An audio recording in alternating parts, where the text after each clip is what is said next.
करवीर पंचायत समिती सभापती पदासाठी आज निवड प्रक्रिया पार पडली।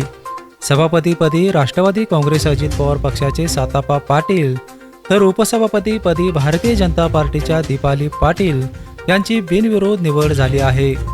करवीर पंचायत समितीच्या सभागृहात पीठासन अधिकारी तथा तहसीलदार स्वप्नील पवार आणि गट विकास अधिकारी संदीप भंडारे यांच्या उपस्थितीत निवड प्रक्रिया पार पडली। यावेळी तालुक्यातील 24 पंचायत समिती सदस्य उपस्थित होते।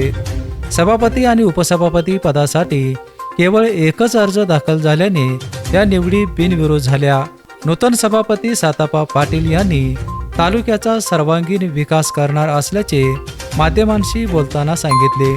करवीरच्या विकासासाठी आमचे नेते राहुल भैया यांनी जी जबाबदारी दिली ती मी प्रामाणिकपणे काम करणार आणि तसेच आरोग्य, पाणी, बांधकाम हे तालुक्याचा जो शैक्षणिक बाबतीत जे काय प्रश्न असतील ते मार्गस लावण्याचं काम आम्ही करू एवढीच मी गवाही देतो। आता जरी झाले तर आम्ही आता पहिलं काँग्रेसचं होतो, आता राष्ट्रवादीत गेलो, पण असं काय नाही, दोन्ही काँग्रेसच किंवा भाजप आणि विचारांना आम्ही सगळे काम करू। दरम्यान काँग्रेसकडून सभापती पदासाठी अर्ज दाखल होईल अशी अपेक्षा होती, मात्र संख्याबळाचा विचार करता काँग्रेसने अर्ज दाखल केला नाही। गटनेते रवींद्र पाटील यांनी महायुतीला आवश्यक तेथे सहकार्य आणि चुकीच्या निर्णयावेळी विरोध करणार असल्याचे सांगितले।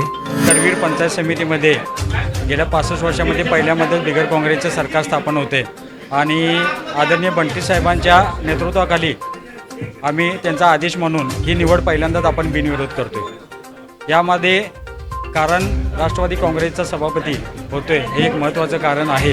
त्याबरोबरच येणाऱ्या काळात आजपर्यंत पंचायत समिती करवीरचे एक आजपर्यंत हे आहे म्हणा की इतिहासच आहे की इथं जरी पक्ष वेगवेगळ्या पक्षातनं सदस्य म्हणून जरी निवडून येत असले तरी सर्व कामकाज जे असेल ते खेळीमेळीत होत असतं। यामध्ये सर्वपक्षीय सदस्य एकत्र येऊन काम करतात, म्हणूनच आजपर्यंत करवीर पंचायत समितीचा एक वेगळा ठसा या कोल्हापूर जिल्ह्यामध्ये राहिलेला आहे आणि इथून पुढं सुद्धा आमचं सहकार्य सत्तारूढ महायुती सरकारला आदरणीय राष्ट्रवादी चांगल्या कामाला सहकार्य राहणार आहे।